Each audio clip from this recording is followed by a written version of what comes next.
was it like in the Industrial Revolution? Well, some people say that the times we're living in now are very similar to then, because, well, computers are changing everything, man. With computers, they say, we'll soon be all working from home. But this is rubbish. What about dustmen, then? They're going to stand outside their house with a huge dustpan and brush and a long bit of elastic. And it's not enough for these people now to have a word processor. No, that makes you anti-technology. Everyone's supposed to have a modern micro softy Gates Windows thing with purple fish going backwards and forwards across it. And then people say, yeah, but like you can do a pie chart on an Apple Mac. Oh, well, that's what every household needs above all else is a pie chart, isn't it? And you can come running through the house going, guess what? 11% of the area of this house is the kitchen. On the other hand, during the Industrial Revolution, what most people meant by time or money or work was completely transformed. In 1770, England made clothes with £5 million of cotton. In 1830, with £528 million of cotton. In 1770, the quickest way from Birmingham to London was by stagecoach and took 16 hours. Whereas by 1845, a train did it in 2.5 hours, which is incredible when you think that the next dramatic change wasn't until the 1990s when Richard Branson took it back to 16 again. And agriculture. Today it's considered a scary scientific advance that they can clone a sheep, when to me the whole point of a sheep is that they're all identical. Like, will there ever be anyone who walks past a field and goes, hang on, that 1/5 from the left is uncannily similar to the one in the top right. But during the Industrial Revolution, advances in farming meant that the average size of a sheep doubled.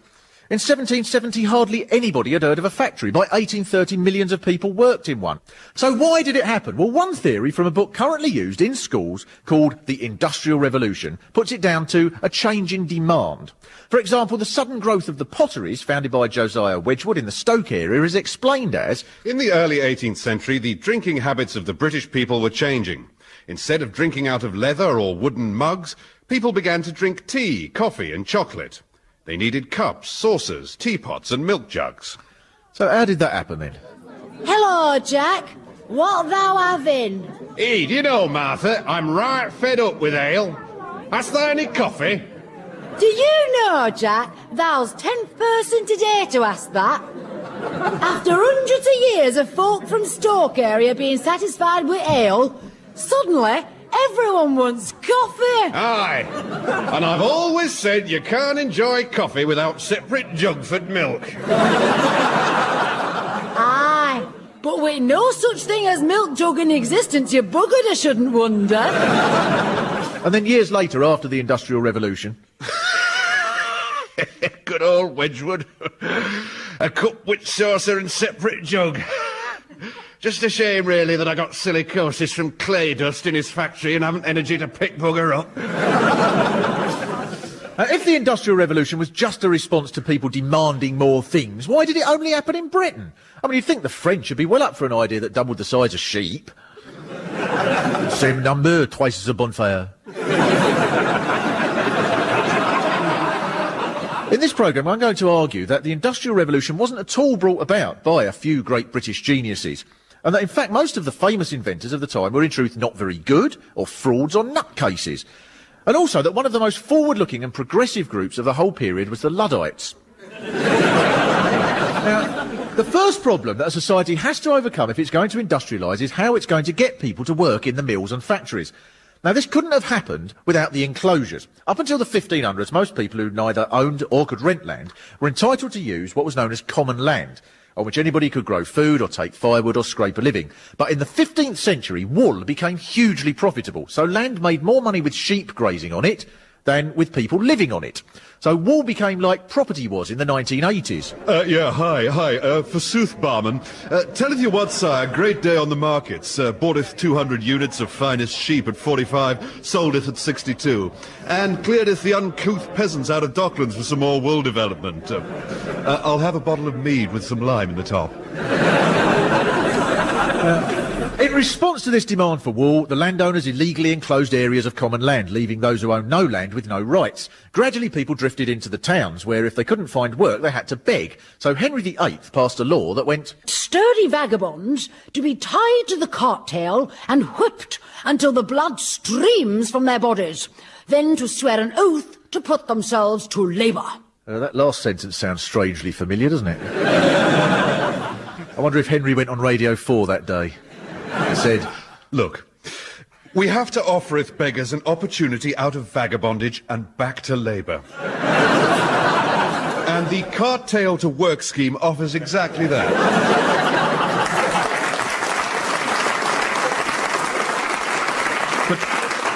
But look, the choices we have to maketh must be tough.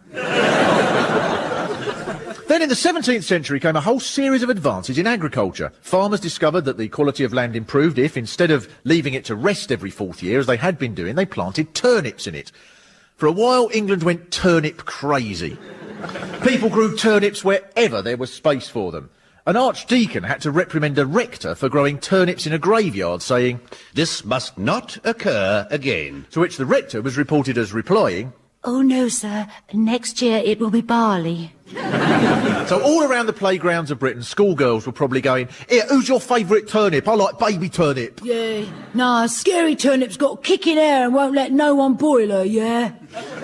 And posh turnip's getting married to another vegetable.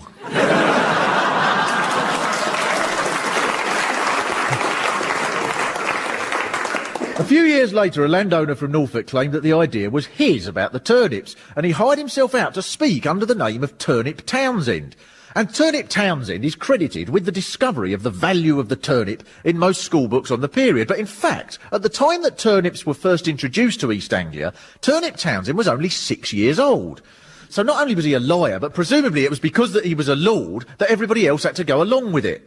He'd probably been speaking at these meetings about bringing the first turnips from Europe, and people would have been clapping and thinking, "Oh, I remember putting the buggers in a stew when he was only 6. I bet if he hadn't been a lord, social services would have sent someone round to say, "Look, I'm afraid you're suffering from what's known as false turnip syndrome." By the middle of the 18th century, one farmer could grow 4 or 5 times as much from a piece of land as he could have done 100 years earlier. So with less people needed to look after land, a second wave of enclosures began. Now, during the Industrial Revolution, 3,280 bills were passed by Parliament enclosing almost the whole of Britain. Now, there were several other factors in Britain's favour which helped stimulate the Industrial Revolution. First, there were enough individuals with sufficient wealth that they could invest in projects like the canal system, and where that wealth mostly came from was slavery. Planters in the West Indies often invested their money back in England, and owners of Liverpool slave ships recorded profits of up to 150% on their investments. And I bet they still went round going, "Here, we may only be slave trading millionaires, right, but at least we can have a good laugh." But Britain's empire also ensured that the stuff they were going to be making in industry had a market. Once the Napoleonic War started, European armies became a major customer for clothes. Isambard Kingdom Brunel made his fortune out of naval contracts, and Wilkinson made his wealth as an iron maker out of supplying cannon to the Navy.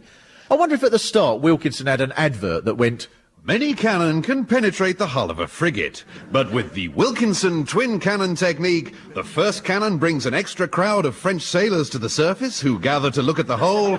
Then the second cannon comes in to finish them off, drowning the entire crew to leave a smoother naval victory. Britain's naval dominance allowed it to visit anywhere in the world, forcing other governments to accept British trade. And a growing market was also provided by the increasing population, which in the period went from 5 million to 14 million. So at this point, even modest inventions could transform the country. And even these came about as modifications of other ideas, and not from sudden strokes of genius, like they tell you at school or on Blue Peter. Today we're going to learn how the steam engine was invented. One day, a young Scotsman called James Watt was boiling a kettle to make some steaming hot porridge, when all of a sudden... Hey, Mother, will you look at that? Why, James, dear, there's nothing but steam. Hey, but if I put your hand on it, what happens then? That's right, you jolt your hand upwards. Now just suppose that instead of your hand, there was a series of pistons. Would that not be sufficient to propel a wee engine there? Also, the impression you get about the steam engine is that it was always a wonderful, quaint object invented to get people to places. As if the day Watt invented it, he put a sign up saying, "Come and visit ye oldie steam train." And loads of old blokes in cloth caps turned up going, "Look at that little beauty, takes me back." In truth, it was probably the other way round, with blokes huddled together on platforms going, Spotting these things will never be as much fun as horse and cart spotting. I saw the 346986X pass through Crewe on Monday. "Was that the one with the short mane and the gammy leg?" Yeah, that's the one, yeah. But the steam train was designed to move coal, not people.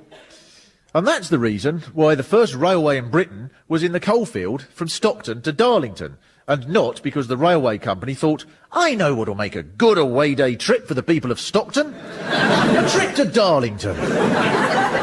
But all things, of course, are relative, and so it's true that Watt's steam engine relied on physics which had been around for 100 years. Cornish tin mines already used a basic steam engine which had been invented 70 years earlier by a man called Savary.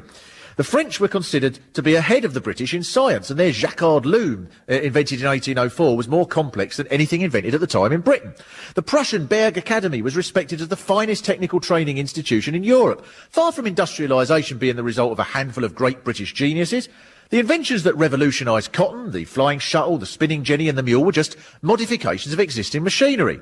What the inventions of the 18th century made possible was to make the same things as before, but hundreds of times faster. So they changed people's lives by transforming the way that they worked. Up until then, most craftsmen either worked at home on their own machine, like a loom, or if they didn't own one themselves, then they worked on a neighbour's machine. Once a week, a merchant would buy what they'd made, probably at the local market, so that the craftsman knew that as long as he got the job done, he could work when he liked. Which meant that they were like students. You know the way a student will say, "Oh, no, I've got to start work on this 10,000-word essay in a minute. It's got to be handed in tomorrow morning." You know, that's tough. When did they give you that to do? "Oh, a year ago last April." In reality, the craftsmen did work long hours, but they had a sense of control over what they were doing. The whole family, including young kids, would be involved in the work, but if they wanted to stop for half an hour and go for a walk, they could. And for craftsmen in the most demand, things were pretty good. So one magistrate in 1818 wrote, Some years ago, the weavers were so extravagantly paid that they could work 3 or 4 days in the week, spend a great deal of their time and money in ale-houses, while at home their tea tables are laden twice a day with rum and the finest bread and butter. which makes me think two things. Firstly, what was he complaining about? He was a magistrate. I don't suppose under the factory system they were made to get up at 5 in the morning and go to a justice factory in time for the hooter and sit for 16 hours at a summing up machine with cases whizzing past while they went, "Clearly this is a case of gross neglect on the side of the plaintiff. I find for the prosecution and sentence the accused to 40 hours community service."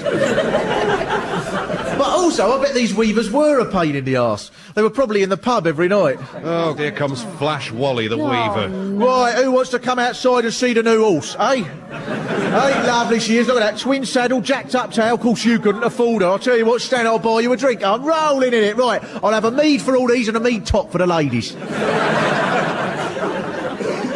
The most hated people in society seem to be the millers. Most people relied on bread, but millers had a reputation for filling loaves with dust and fiddling the weight. And most of them also had a reputation for trying to get off with the girls that went to the mill to collect the bread. So a popular rhyme in the 1790s went, A brisk young lass, so brisk and gay, went unto the mill one day. Come sit you down, you sweet pretty dear. I cannot grind your corn, I fear. My stones is high and my water low. I cannot grind, for the mill won't go. Then she sat down all on a sack. They talked of this and they talked of that. They talked of love proved kind, and she soon found out that his mill would grind. and do you know, a similar joke turned up 190 years later on the Russ Abbott Show. Every aspect of this lifestyle was to be thrown into disarray by the Industrial Revolution, and the craftsmen couldn't compete. There were at least 500,000 weavers in Britain at the time, and over a 30-year period their average wage went from 20 shillings a week down to 5 shillings. Suddenly, society had a different set of rules. The manufacturers took their new ethics from a book called The Wealth of Nations, which the Scottish economist Adam Smith had written in 1776. Smith wrote that there was an invisible hand in the free market which worked to everybody's benefit. So he said, It is not from the benevolence of the butcher or brewer or baker that we expect our dinner. so the free market should decide what price items should be sold at and what wages should be paid to workers. To the manufacturers, Smith's book was gospel. It was as if they were saying, well, I'd like to pay you more, but it's out of my hands, isn't it? I mean, I'll have the invisible hand of the free market onto me, won't I? I mean, that's more than my job's worth, mate. Nothing I can do about it, sorry. The factory system also created a division of labour. Each worker was an expert only on his one part of production rather than on the whole process as before, which was a big advantage for the industrialist because when the person you're talking to has got all the skills, you're in a very weak negotiating position, as anybody knows who's ever been to a car mechanic. When they humiliate you by saying things like, is the thermostat working? I'll go for it, 50-50. No. How'd you get down here then?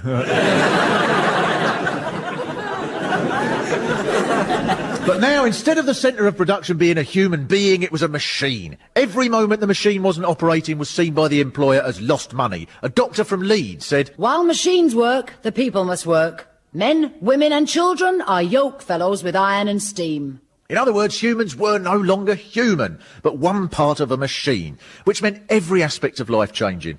For one thing, it meant changing the whole perception of time. Craftsmen who previously thought of work as something which just had to be completed by Saturday just couldn't understand the idea of turning up and finishing at exactly the same time every day. Because when you think about it, it is the most stupid way to get anything done. Nobody who wants to do anything useful does it the factory way. If you want to wash your car, you don't force yourself to start at exactly 9 o'clock in the morning with a stinking hangover. And then every time you stop, say, come along, I'm not paying you to look at the sponge, you know. And then if you stop for a cup of tea, wait until you've had exactly 10 minutes break, going, well, I'd be a fool to myself to start back early. So a whole generation had to be taught the importance of getting in on time, especially as most people didn't own a clock. One of the main purposes of Sunday school was to teach kids to arrive on time. Worst of all was that children were just small parts of this machine. A parliamentary committee in 1816 admitted that 7-year-olds were commonly working 15-hour days in cotton mills, stood up for the whole time. A Mr. Giddy, who was president of the Royal Society, was in favour of child labour because giving education to the labouring classes of the poor would be prejudicial to their happiness. It would teach them to despise their lot in life and render them insolent to their superiors. And the conditions. The town of Manchester was described in 1814 by a German traveller as no sun and no dust. A dense cloud of smoke covers the sun and turns the dust into paste. And I bet there were still loads of 20-year-olds in Manchester going, yeah, but it's a really happening scene up here, right? Because we got this band together, right? Only audience couldn't see us because of black paste, right? So we just turned on Power Loom and everyone started dancing to that. The policy of the government over this time was directed by two emotions, hope and fear. Hope from Britain's newfound wealth and corresponding status in the world with its empire, and fear that the lower orders would rise up and take some of this wealth for themselves. The most popular hero of that period was Tom Paine. He wrote a book called The Rights of Man, which defended the French Revolution and proposed that England should be a democracy with a welfare state and education for all.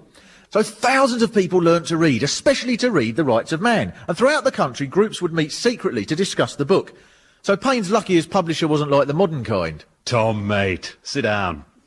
I've read your text and I think we've got something here, I really do. Just a couple of things. This chapter about the poor creating the wealth, could we make it more about football? A law was passed making it illegal to own a copy, and Paine had to flee for his life to France. But the famous dissidents were yet to come. The Luddites. The word Luddite has come to mean anybody who opposes new technology. For example, if a train's been stood in a station for 1 minute and you're the only one not going, hi, look, I'm going to be a minute late, OK? Then someone will go, oh, haven't you got a mobile? Luddite.